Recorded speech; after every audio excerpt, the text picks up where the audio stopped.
Hello, everyone. Good morning. Welcome on our webinar for Regional Headquarter Tax Rule in KSA. Please let me start to introduce myself first and Kabil. My name is Hani Naggar. I am Associate Partner in WTS Deruva, focusing on Middle East and GCC countries. And also, I have also in the webinar, I have Kapil. He's an Associate Partner for Transfer Pricing and International Tax. So we recently we started to hear an abbreviation calling RHQ in KSA, and I'm sure that some of us, or maybe all of us, already hear this regional headquarter, which we call RHQ announcement in KSA, and start to be very interesting topic to understand more on what's happening in the market in KSA about RHQ. So in general, when the RHQ concept came or RHQ requirement came in KSA, it was mainly focusing on for any multinational company or international companies which they will deal or have any transaction or any contract with the governmental bodies in KSA, they should have or sustain our RHQ to enable them to perform such activity with the governmental bodies. So quickly to go through or to take you through the journey on RHQ in KSA. So in February 2021, Saudi government announced about RHQ and we start to see in the press and other media press that there is an RHQ will be implemented in KSA. And the Ministry of Investment, Ministry of Finance at this time, they emphasize that for any companies which have other branches, other entities outside KSA, they should maintain RHQ or set up RHQ in KSA to enable them to work with the governmental bodies. And then in February 2022, almost 1 year after, the Minister of Investment, they updated their guidelines, and the guidelines you can also easily find it on the website, their website. They updated a section for RHQ with the requirement and how to get the license and what is the requirement needed for RHQ to get the license to perform their activity in KSA. And then in December 2022, there is a common decision released which organize and cover all the regulation for governmental entities contracting. And in the same decision, they cover the RHQ requirement or condition to deal with governmental bodies or entities in KSA. So till December 2022, it's only a requirement, organization, how to maintain out of the condition to have an RHQ in KSA. But starting from December 2023, there is a royal decree released.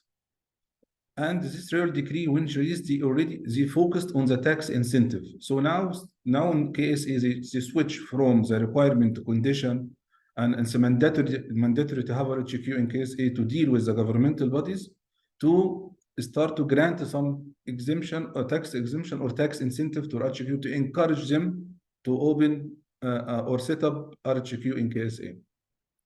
And the last one, which we recently saw or released from ZATCA, which is a tax authority in KSA. The ZATCA released in February 2024, this month, the guidelines which cover all the tax incentive and the mechanism and the process and penalties, which we will cover in our webinar today as well. So as I mentioned, as a condition to deal with the governmental bodies in KSA, for multinational companies or companies which have more than 2 entities outside KSA, you must have an RHQ. However, there is some exception granted by cabinet decree, which released in December 2022, mainly on four main pillars. So for direct exemption, as an example, so government can engage with any entities, okay, without having RHQ, only on 2 cases. If the project cost estimated with less than 1 million SAR, or if the project is to be implemented outside KSA. So this exception in general can be granted. So any companies which have project estimated cost lower than 1 million SR, there's no need to go for RHQ. Of course, there is an option, you can open RHQ, but I'm talking about from a mandatory perspective.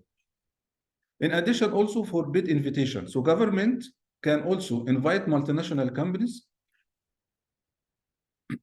sorry, can invite the multinational companies that don't have a regional headquarter in KSA, also in two cases. First one, the absence of more than one qualified competitor having regional RHQ, or in emergency cases.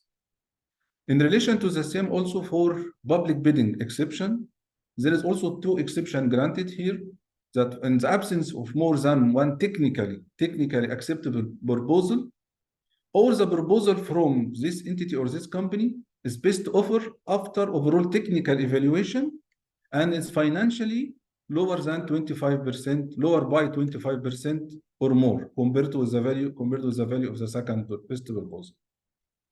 Last one for direct contracting. So governmental agency or bodies can invite multinational companies for direct contracting. Again, only in two cases. First one, if the work or procurement are exclusively available from the company or related party without RHQ in KSA, or again in emergency cases.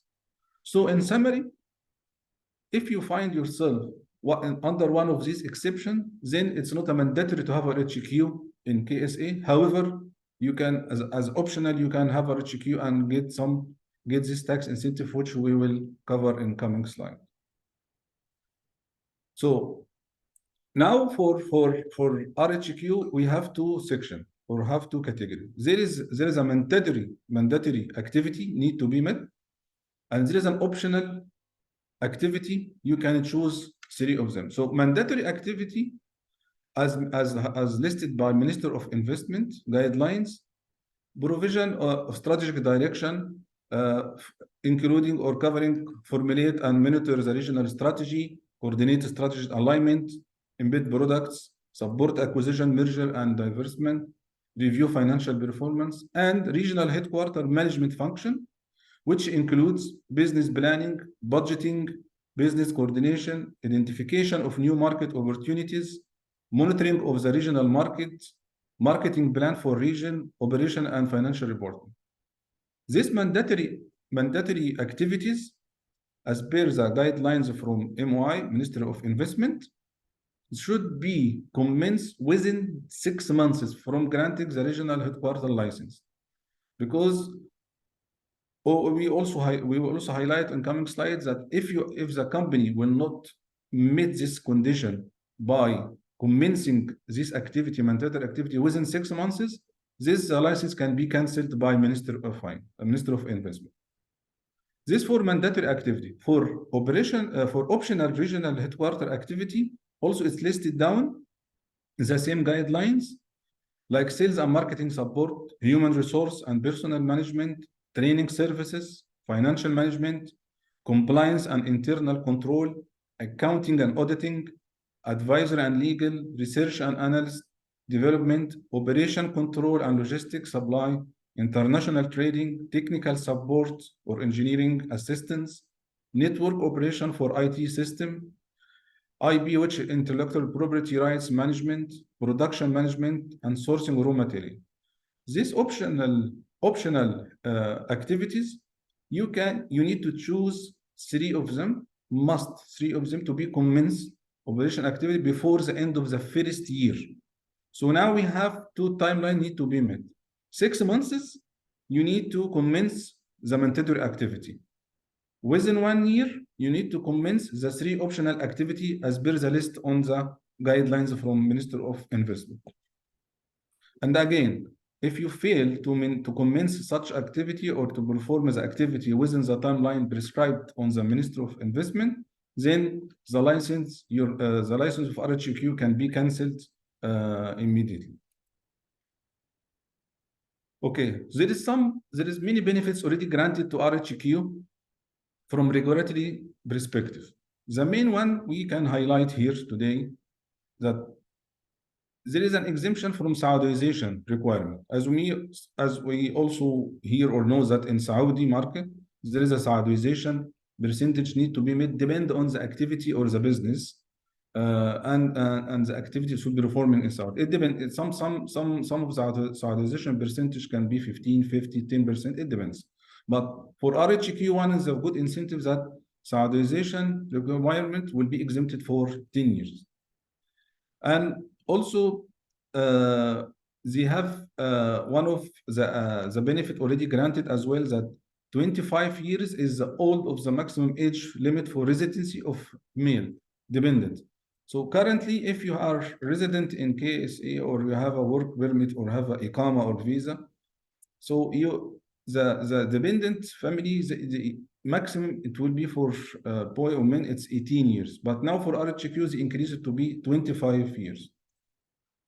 The third one, eligibility for premium residency, which but we can also say golden visa for 3 executives in the RHQ. So maybe he can be CEO, director, etc. So he can also, one of the 3 of the executive can grant the golden visa, and the time of the golden visa, it depends on the professions that you have. It can be 7 years, it can be 10 years, it can be 5 years. But it will be automatically granted after you submit the application to dependent authority there to get this golden visa. Also, there is one-time payment only on the subscription, which is 10,000 SAR. And this is only one-time payment. And currently, if you are renewing your license every year, you will have to pay 60,000 SAR. But this one also waived or granted as a benefit for RHQ. Work visa.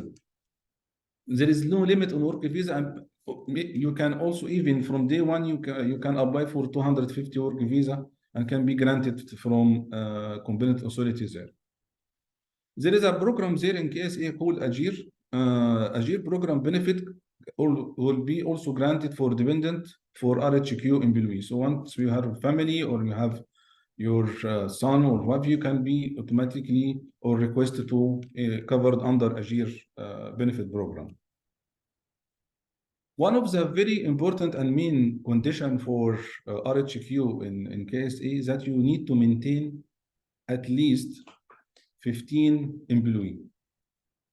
This you need to hire them, including senior level employee, which will be 3 employees at least. But to also highlight that for this 15 employee, when you should be hired, you can hire either locally or expat or mixed or all of them expats. You have the free to hire whatever you want. There is no, as I mentioned in the beginning, there is no Saudization requirement, so you can hire this 15. But this is the minimum one, including the 3, so which have the senior level. Senior level can be executive director, vice president, CFO, marketing director. It will be based on the activity you are performing. Then you can decide which 3 senior level you can hire them on RHQ in KSA. Okay, so cancellation of license. Like I mentioned before, that there is, if you are not able to meet the condition or the requirement, the license which granted you for RHQ can be cancelled. So the main 4 pillars for the cancellation of license, we need to be very careful and aware about them. That first one, not initiating the required RHQ license mandatory activity. Like I mentioned, that if you're not able to require or commence this activity within 6 months, then license can be cancelled. Also, the minimum number of the employee, 15, like I mentioned. If you are not able to maintain this number, then license can be cancelled. Also, this discontinuation of mandatory regional headquarter activity, or at least 3 operation RHQ activity at any period, then can have a risk for you for cancellation of the license. Also, stop complying with the RHQ license requirement at any period. So any condition listed down in MOI manual, that if you're not able to comply with, then you have also a risk for cancellation for your license. If you breach any license regulation set by a Minister of Investment, that can also be a risk for you to cancel your license. So going to tax incentives.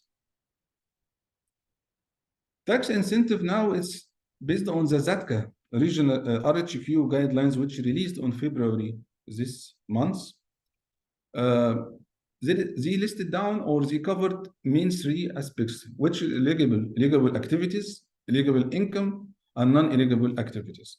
It's almost the same on the line with the guidelines which released before from Minister of Investment in relation to the same for RHQ requirement or condition.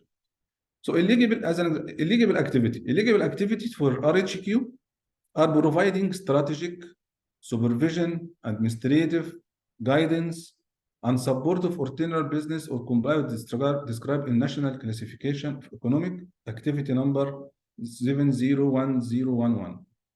So activity code in Saudi, they have activity code list, just to clarify this 70. So activity code, they have multiple activity codes. The one which will be related to RHQ, highlighted by Minister of Investment in KSA, it will be code 701011, which is related to overseeing and managing other units of the company or enterprise. So if you are falling, if your activity will be fall under this code or activity code, then you have to comply with all the regulation and make sure that you are not violating any condition or requirement. Otherwise, it will be a risk for you to cancel. Cancel your tax incentive, which will be granted you automatically once you get this license. So eligible income, the income from eligible activity, which on the left side of the slide we have now, any revenue or income generated from eligible activity, then it will enable you to get a tax incentive which released by ZATCA this month. Okay. If you are doing non-eligible activity,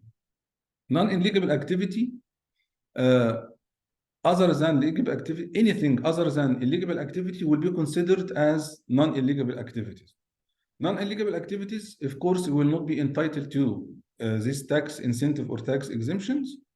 In addition to also, if you continue doing such non-eligible activity, can put you at risk for canceling your visa or to be penalized by competent authorities there.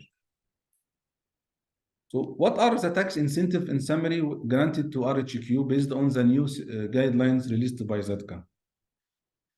In relation to income tax and withholding tax, so RHQ will be entitled to 0% income tax on eligible income and 0% withholding tax on the payment paid by RHQ to non-resident person. In relation to dividends, payment to related person, payment to unrelated persons that are necessarily for regional or RHQ activity.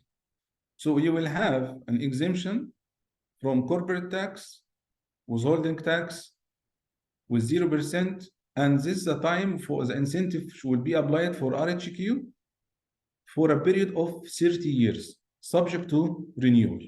So you will have 30 years exemption that will be subject to renewal, but please also keep always focusing about the eligible activity or eligible income, because if you will have non-eligible activity or non-eligible income, it will not be fall under this tax incentive or tax benefit in KSA. Okay, and so now for this incentive or this tax or this period of incentive in RHQ, so you will have now 30 years, okay, to be expired or to be renewed, or if the entity ceases to be RHQ for any reason, then it will be also waived such incentive. Withholding tax incentive also are not granted if the service are not related to eligible income. So if you have an income and fall under eligible income and there is a payment rendered or done from KSA to another entity or another country, withholding tax will be applicable based on the applicable tax rate in KSA, which from 5% to 20%, depending on the nature of service or is it reality, is it dividends, is it interest, whatever. However, tax treaty or double tax avoidance agreement provision shall apply. So if you have any provision in tax treaty between KSA and another country that you are rendering such a payment to these countries, and there is some provision on the tax treatment that you can apply, then you have the right to apply the same. Away from the tax incentive and for RHQ, there is other aspects already also covered under the new guidelines released by ZADCA. So first one, RHQ shall register or need to register with ZADCA. So irrespective, because if someone can say, okay, I will have 0% corporate tax or zakah or withholding tax, but based on the guidelines from ZADCA, it's stated that you need to register, shall register, irrespective if you are 0% or there is withholding tax, you need to register. This is the first step. Second one, you need to maintain financial statement for each tax year. Even if you have a partial year, you need also to maintain a financial for this partial period of the year. RHQ also shall file an annual tax or zakah return, depending on the ownership, if they are subject to tax or subject to zakah. And also you have RHQ also annual substance requirement OSR report. So you need to first one to register. Second one, you maintain the financial statement. Third one, you need to file your annual tax or zakah return. You need also to file ESR or economic substance report. In case you have non-eligible activities, so one of the requirements also listed in the guidelines from ZADCA, that you need to maintain separate accounts for non-eligible activity. And this is very important because if you buy, maybe you can, based on your daily activity, you can find that some of the activity performed should fall under non-eligible activity. So you need to maintain a separate box for them. And to shoot, when it's requested by ZADCA later or for audit or for queries, then you need to easily provide it to ZADCA on spot. ZADCA will have the same powers they have like other tax law or regulation in KSA. So they have to right to monitor and verify fulfillment of economic substance requirement. ZADCA also have the right to audit. They have the right to raise queries, and you need also to respond them or to meet the requirement of tax audit with ZADCA. Also, one of the other aspects that RHQ can approach ZADCA for any clarification or interpretation or tax ruling. So you can approach them if you have a doubt on some activity, on tax treatment or some incentive, then you can approach them and get any clarification needed. Penalties also and fine, it's outlined in the relevant tax zakah law shall be applicable. So if you are assuming that you will be entitled to submit or settle any tax liability, and the delay of submitting or settling the tax liability will impose penalty based on the respective law, if VAT, if it's withholding tax or CT or zakah, whatever. So same penalties for delay payment, even for evasion cases will applicable also for RHQ. So in summary, again to highlight, there is some requirement need to be met or condition need to meet to have an RHQ in KSA. Mandatory one who is dealing or have any contract or transaction with the governmental bodies or authorities. You have an option to have a RHQ in KSA if you have more than 2 branches outside KSA. So you can have an RHQ in KSA and get all the tax incentive which we highlighted in the previous slide. However, you need to be very careful and focus and monitor all the activity performance, because one of the activity if it would be non-qualified activity or non-eligible activity, then you will have to there is a tax will be imposed, and maybe also can put you on a risk that a license can be cancelled. In addition, also to the penalties will be imposed by ZATCA if the violation happened, or they saw or see that you already did something to against the regulation, and it will be also repeated and be increased. That and the guidelines, they granted a grace period. So if you did any violation, so they will not penalize you on spot, but they will give you a warning, and you need to fix this issue within 90 days. If not, they will impose a penalty with 100,000 SAR, and if repeated again within 90 days again, then it will be increased to 400,000 SAR. Coming to economic substance requirement and TB, I will hand over to Kapil. He will cover this one, and then after this one, we will take your Q&A. Quick question, please. Thank you, Ani. Good morning, all. Similar to the regulations which we've seen how they've evolved in the GCC region, economic substance requirements play a very significant role whenever there are activities or whenever there are incentives being given to the companies with respect to any taxes. We've seen in UAE that the moment an entity is in a free zone and hence also in a mainland, but then the onus of demonstrating economic substance on the free zone entities in the UAE is far more stringent as compared to the other set of activities. Similar to that, since there is a tax incentive being given by the Saudi government, companies which have an RHQ in the country, economic substance requirements play a very significant role, and it needs to be seen that any taxpayers and companies need to comply with the substance requirements.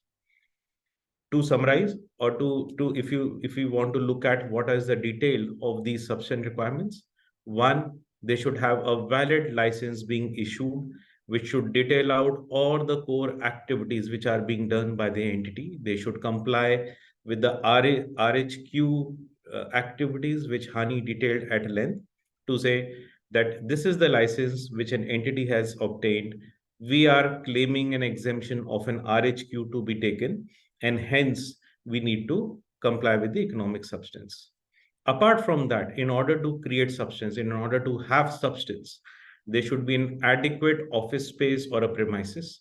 There are areas you could have a small workplace, but then that office space needs to be akin to the level of activities being performed by the taxpayer in that respective jurisdiction.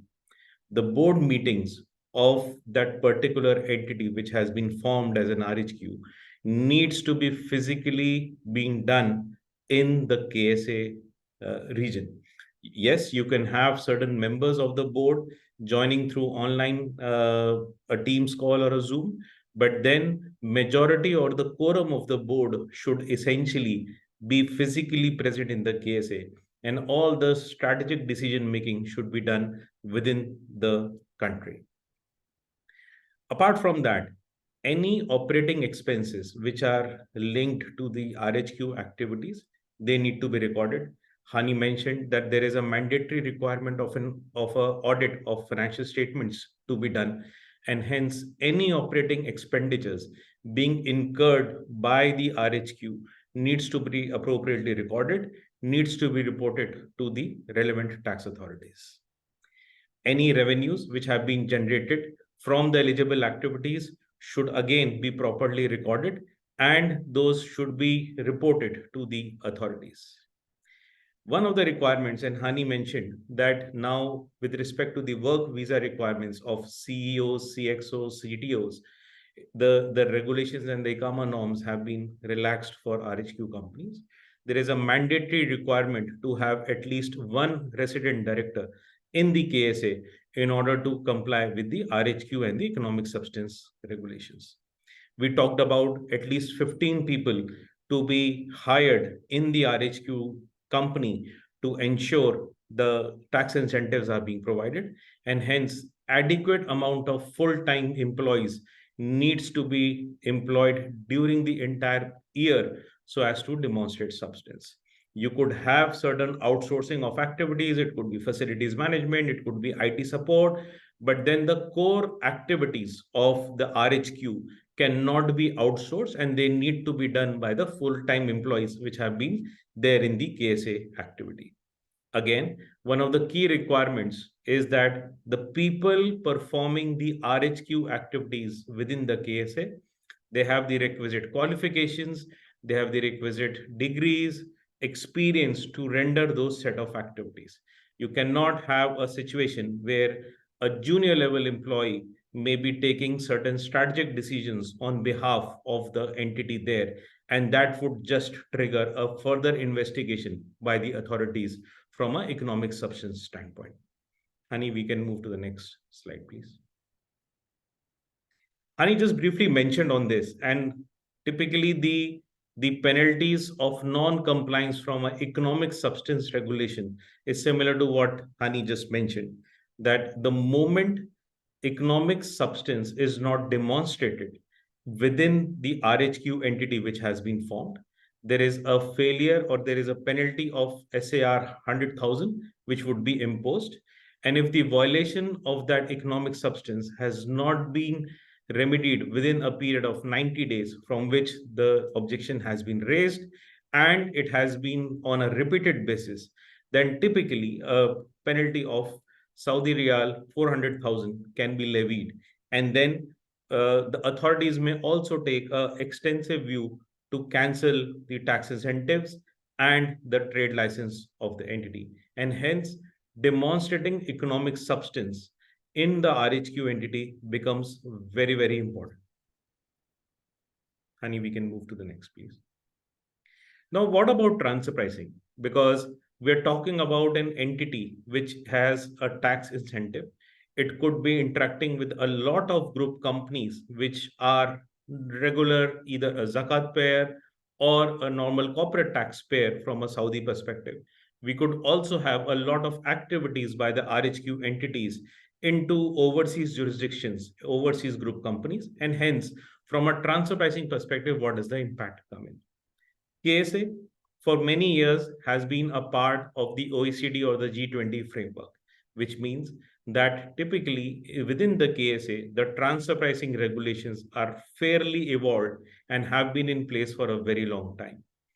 The requirements of a master file, local file, CBCR documentation are always have been there in the KSA. And recently, last year, we also saw that the transfer pricing regulations and their requirements got extended even to the zakat payers, which really means that the tax authorities, the ZATCA, is very, very serious in terms of understanding how the multinationals are evolving and are contracting their transfer pricing methodologies and their transfer pricing transactions so as to not have a tax leakage or a base erosion from the KSA. Transfer pricing regulations typically apply to related parties and to persons under common control. So you could have lot of group companies within the KSA or overseas on which transfer pricing regulations would apply. It really comes into picture when you are interacting with entities which have a differential rate of tax. RHQs, if all the conditions have been met by the taxpayers of being classified as an RHQ, would be provided tax incentives, as Hani had mentioned. And hence, we could see a scenario that an RHQ entity in the KSA also interacts with a non-RHQ or an operating entity within the KSA itself, which could be liable to a 20% rate of tax. And hence, there could be an incentive or could be an intention to migrate certain profits from the tax paying entity to the RHQ. And hence, transfer pricing becomes a very key role in terms of documenting, in terms of justifying any transactions between the RHQ and the other tax paying entities. Some of the transactions which may have a very significant impact could be the management fees which have been charged by the RHQ to the group companies, either within the KSA or overseas. When we look at the activities which have been permissible under the RHQ regulations, It talks about strategic support, it talks about marketing, accounting, etc. And there are certain optional activities as well. And hence, there could be a scenario when the RHQ entity would pool on all their cost, apply an arm's length markup, and would cross charge that cost along with a markup to the non-RHQ entities within the KSA and to other overseas entities. And hence, those kind of transactions would significantly and will positively trigger a transfer pricing analysis to be done by their taxpayer. We could also see a situation where you could have a office space being shared by an RHQ entity or by a non-RHQ entity, and the allocation mechanism in which the common expenses have been migrated or have been allocated between the RHQ and the non-RHQ activities is something which needs to be evaluated and documented. And hence, it just brings us to the point that if there is a robust transfer pricing mechanism in place, then typically the ZATCA will we will be able to demonstrate that our transfer prices have been robust, they have been properly documented, and there are certain best practices which needs to be followed. One, from an allocation methodology standpoint, the allocation keys should be scientific, they should be business driven, and they should not be tax driven, which really means that basis the actual allocation and the time spent or the space being occupied by the respective entities, the allocation mechanisms need to be demonstrated and be devised as a policy when we are creating or are setting up the RHQ in the KSA. Management cross charges or any other transactions which have been between the RHQ entities and the non-RHQ entities or other group companies, an arm's length markup on those management cross charges. It could be a cost plus, it could be a percentage of sales. All those activities and all those justifications need to be built in so as to demonstrate that yes, the cross charge coming in from an RHQ entity to a non-RHQ entity is based on sound transfer pricing principles and is compliant with the arm's length standard. Last but not the least, the crucial part in demonstrating or justifying the transfer prices to any of the tax authorities across the globe is documentation. We are talking about tax incentives being provided to an entity which could have a significant amount of tax saving for a period of next 20 or 30 years. And hence, typically it becomes very, very important that all the transfer pricing policies at the time of setup are appropriately documented. The substance requirements, the people, the qualifications of those people who have been hired, the board members, the minutes of the meetings which demonstrate that the key decisions or the strategic decisions have been taken by the people and the resident directors in the KSA needs to be documented. The scientific basis on which the allocation keys have been devised, that also needs to be documented to a very large extent. Documentation plays a very big role when we talk about tax litigations and specifically transfer pricing litigations. Management cross charges across the globe have been a very litigious issue for many multinationals. The authorities have come back and asked in terms of the need benefit analysis to be demonstrated, and hence it is highly recommended that companies should really focus on the documentation of these activities, services, and economic substance as soon as they are setting up their RHQ in the KSA.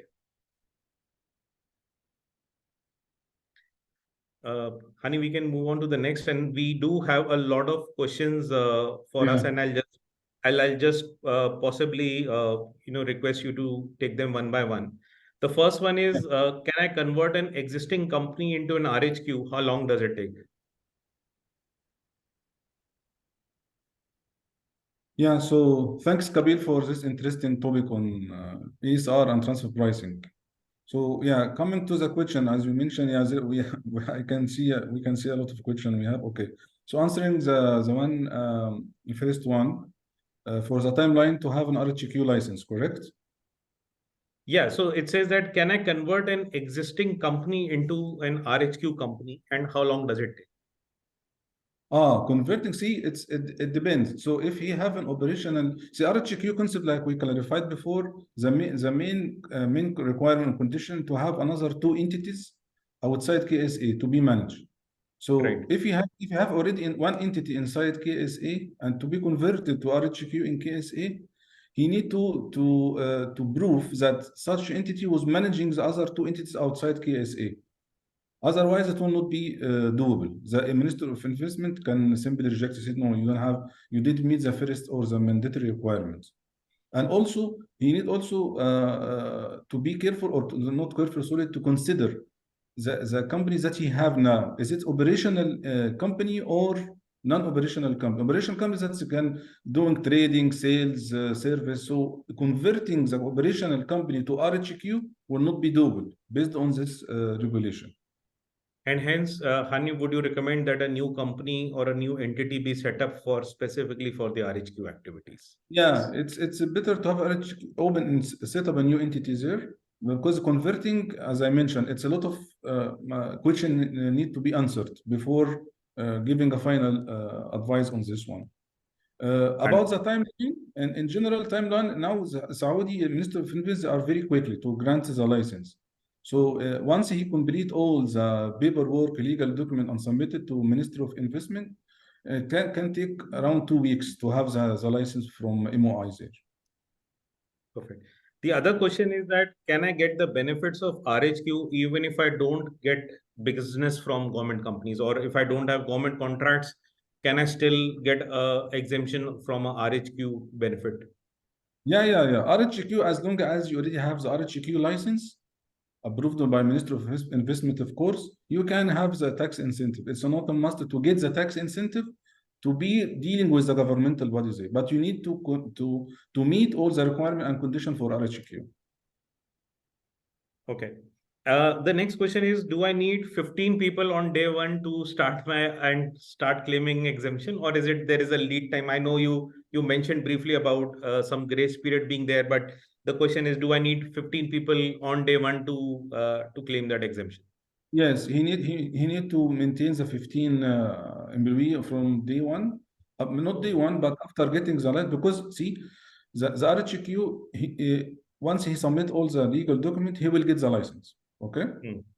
Once he gets the license, he need to prove that he already have 15 employee on his premises or in his office in KSA.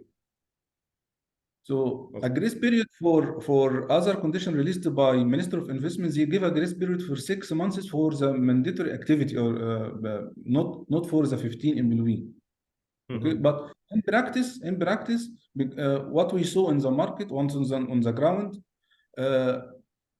the client or taxpayer, they took some time to hire people, which accepted from practice perspective from Ministry of Investment there. But our advice when it comes to tax incentive or tax exemption, it's very advisable to do it quickly, because maybe Zatka, once you register on the Zatka, maybe they can raise this query to you asking, did you already maintain or meet the condition of 15 people? If you say no, maybe they can stop the exemption or the incentive for you. Understood. The other question, and which was also running through my minds, Hani, is that can RHQ do all eligible activities and also some uneligible activities? And then they can decide to pay taxes on the ineligible activities. Is there a de minimis threshold or limits that one entity can do to activities? Yeah, there is no threshold or minimum. There is no threshold about non-legal activity. However, if he already performing some non-illegal activity, he need to maintain a separate books and records for non-illegal activity. Mhm. And this means that he shouldn't, the taxpayer shouldn't do it frequently, because it can trigger or raise a red flag for that later, that he's trying to get a benefit from the tax benefit for non-illegal activity. But maybe by chance or maybe coincidence that he did one or two activity very needed for his business there, it's fine. They can accept. But our advice also not to keep doing non-illegal activities, because it can put you in a risk for first one to cancel the exemption or not granting the exemption or stop the exemption for you. And second one, maybe it will go for high level and they can cancel the license. But from day one, he must maintain a separate records and books for non-eligible activity, and he will settle the tax, either zakah or tax, and he will deduct withholding tax, whatever tax applicable he need to meet. Understood. The other question is more on a setup side. Can I register a RHQ in the mainland KSA? Are there any free zones in KSA? Is there a requirement? And I understand the question is that, is there a requirement to have it in a free zone similar to UAE, or are there any similar free zones in the KSA? No, KSAs, you have something now, it's called special economic zone, SEZ. The special economic zone, there is some zones already chosen by Minister of Special Economic Zones here, like Riyadh, like Yanbu, and they listed down some activities they can perform this activity under this special economic zone. There is a brochure released by Minister of Investment and Special Economic Zone Authority, which also, again, with the same mechanism here that we are talking today about RHQ, they listed down the requirement, what activity can perform under each zone. There is some tax exemption, also some tax incentive, but there is no official law or guidelines or decree released on relation to such incentive for special economic zone. So he can open the RHQ in any mainland, in any other area or other zone in KSA. There is no restriction about it. Understood. The other question is an interesting one. It says that if a multinational entity is established outside of GCC and the Middle East, and had its headquarter also outside of GCC countries and the Middle East, does that multinational entity now need to move its headquarter to the KSA in order to be awarded government contracts? Yeah, it's a very interesting, very interesting question. So now, as we highlighted in the beginning, that the first condition or requirement that you at least to have two entities outside KSA in other region. So if the client of the taxpayer already or the company have an agreement or contract with the governmental body or governmental authority, he need to check the exception and exemption that we presented. If there is another technical proposal, is his fees lower, is below 1 million, all of this condition or criteria, he need to check the box. If he met all of this exception, one of these exceptions, there is no need to have to move RHQ there. But if all the boxes already ticked that not ticked that he will not be eligible for one of these exception, then he will go for the second phase of analysis or the question, asking himself, okay, now I have how many entities I have outside KSA. If it's two, then okay, the second question, can I move, can I work with the governmental authority without moving? Then he need to approach and evaluate and assess the cost and benefit he have. Maybe he can get into contract with 500,000 SAR only, but the cost of having such an office and related cost, maybe it will be very high. So he need to assess from business perspective. But my advice that he need to assess first or check first all the exception and exemption, because most of the companies we saw that they are falling under one of these exceptions. So not mandatory to open an RHQ there. Understood. I'll take up the next two questions. The first one, it says, are there any others or specific regulations for transfer pricing for RHQ companies? No. The ZATCA, the authorities have clarified that the regulations of transfer pricing which have been released are the same regulations which would be applicable for RHQ entities. There would be a tax incentive, yes, and hence the transactions, like we mentioned, need to comply with the arm's length standard and with the regulations which have been already being prescribed are in place in the KSA. The second question again on transfer pricing says that we are operating from Oman and have started a new business in KSA recently. What about management charges charged by the Oman entity to KSA with regard to transfer pricing? Yes, both Oman and KSA have a robust transfer pricing mechanism. It is okay for the Oman entity the moment it is rendering management support to the KSA entity. A robust transfer pricing mechanism needs to be in place. Whatever set of activities the Oman entity is rendering to KSA, they are eligible to charge a cost plus a markup or any other remuneration model to charge to the KSA entity. They need to demonstrate the need benefit test analysis, which means that the KSA entity wanted those set of activities and those set of support from the Oman entity, and the Oman entity had the requisite people to really provide for those set of activities into the KSA. And hence, that documentation needs to be created. The charging mechanism between Oman and KSA needs to comply with the arm's length standard. There is also one question we received now, Kabil. He's asking how you evaluate these regulations. Are they effectively beneficial to move to RHQ from UAE to KSA?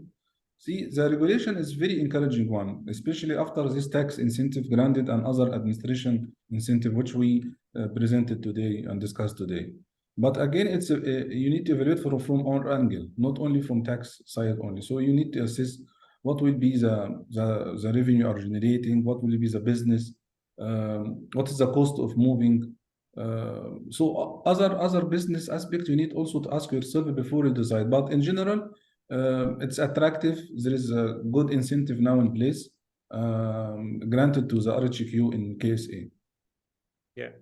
The other is there a requirement to move the legal shareholding of the entities managed by the RHQ to under the RHQ, which means that shifting the shareholding pattern to now to KSA? Is that a mandatory requirement now? No, it's not mentioned as a mandatory requirement there. They didn't touch any shareholder movement or legal restructuring about this one.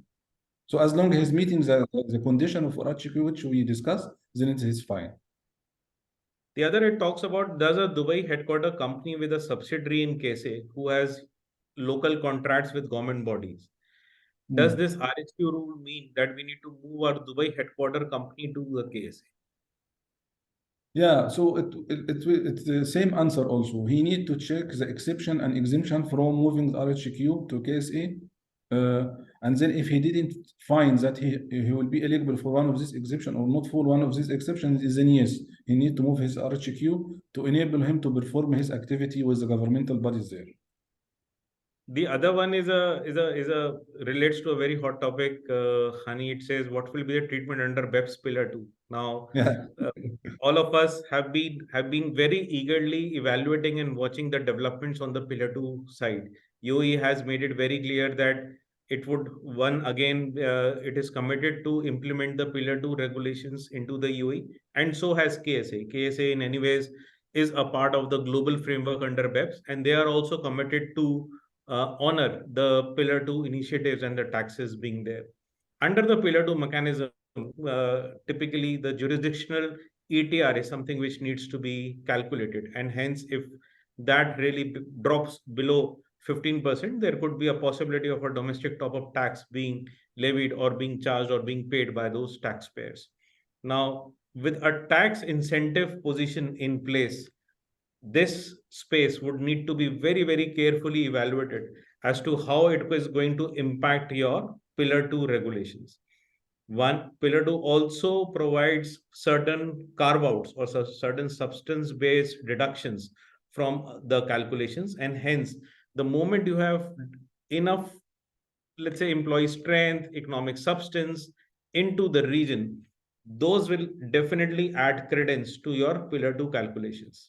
This has been a very significant development by the Kingdom of Saudi Arabia from a regulation standpoint, and we'll have to see and evolve how these regulations fall into place for Pillar 2. Yeah. Also, the other question, the other question is that at what rate does the withholding tax have to be discharged while repaying the charges debited by other operating company outside of KSA to the RHQ established in KSA? okay, so withholding tax, it will be 0% if you are performing illegal activity like we discussed. So any payment from RHQ to outside KSA should be 0% as long as you are meeting the requirement and condition.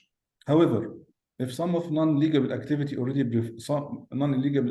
performed, then withholding tax will be applicable based on the percentage listed in the KSA CT bylaw, which between 5% and 20%, based on the business rendered or the activity rendered. So 5% maybe 5% will be applicable on the technical service, highest one 20% on management fees. So we need to assess what is and describe what is exactly the activity or service rendered, then make sure it's will be covered under eligible activity. If not, then you have to deduct withholding tax from this pay. Understood. The other question, and more of an indirect tax question, is that does the RHQ have to register for VAT, and whether the services will have a VAT indirect tax impact or not? Yeah, so the guidelines released by ZATCA, they didn't touch the exemption for VAT. So we already went in discussion now in ZATCA to get more clarification. But what we understand from them that he need to register for VAT as well. So he need to register for CT or ZACA and VAT. Now the discussion with ZATCA on the activity, if it will be also exempted like corporate tax or withholding tax, or they need to charge VAT because it's not covered a clear exemption for VAT transaction on the guidelines. But as there is registration, he need to register. But the other question is again an interesting one, Honey.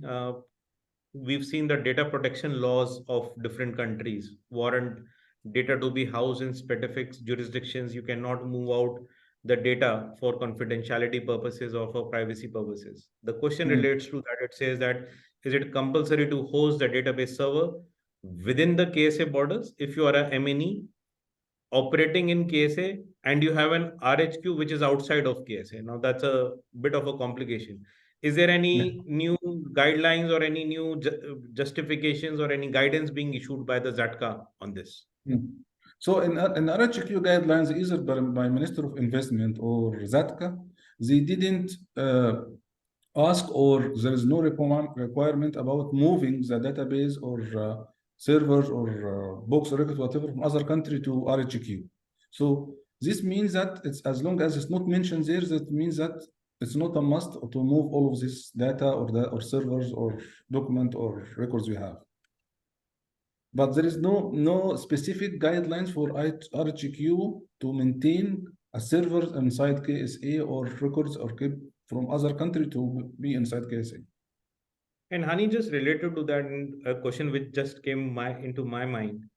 Is there a merit in, let's say, seeking certain clarifications from ZATCA on certain key aspects and the questions which our participants have used? Is there a merit in terms of, let's say, seeking an advanced clarification from ZATCA on certain uncertain issues or topics which ZATCA has still not answered? Or are we expecting any new guides, clarifications being issued by ZATCA on this particular matter? Yeah, Sri Kabil, you can approach ZATCA for any clarification or ruling, tax ruling. It's already there in ZATCA guidelines. You can approach them. About releasing another guidelines, it's not planned for now. Based on our discussion with ZATCA, they almost cover every tax topic or regulation topics on the final guidelines. However, from practice experience, we expect that because of many questions are start to be raised by other entities or many A's outside KSA or even inside KSA, they maybe can issue something as case by case, or if the one question, as an example, repeated by many taxpayer, they can release a clarification based on these guidelines. But as of now, there is no plans for releasing another one in recent days. But again, to confirm again, they can approach ZATCA for any ruling or any clarification, and they can get it within 45 working days maximum. I know we are running out of time, and one last question, and you may have answered this, Honey. It says, what about the interest being charged by the Omani entity to the KSA? Are there any withholdings or any other cross charges, etc., from a perspective which could be applicable from a KSA point of view? Yeah. So again, if it's the interest charged based on the illegal activity, then the withholding tax should be zero from RHQ. If not, then it will be subject to 10%. And it can be reduced based on the tax treaty between KSA and other country or Oman in our case. But he need also to ask if it will be fall under illegal activity or not. Perfect. No, Ani, and I know we just run out of time while we have some more unanswered questions. We assure the participants that this presentation will be released to all the participants who've been there. And the questions which have been unanswered, we'll try to answer them by a personalized email. Yeah, thanks, Kabir, and thanks for all to joining us today. And like Kabir mentioned, we will answer the answer question and send it to you. Presentation will be sent, and recording also for webinar will be shared with all attendees today. Thank you so much. And Have a best great of day. luck to Bye. you for having HQ in KSA. Yeah. Bye bye. Thank you all.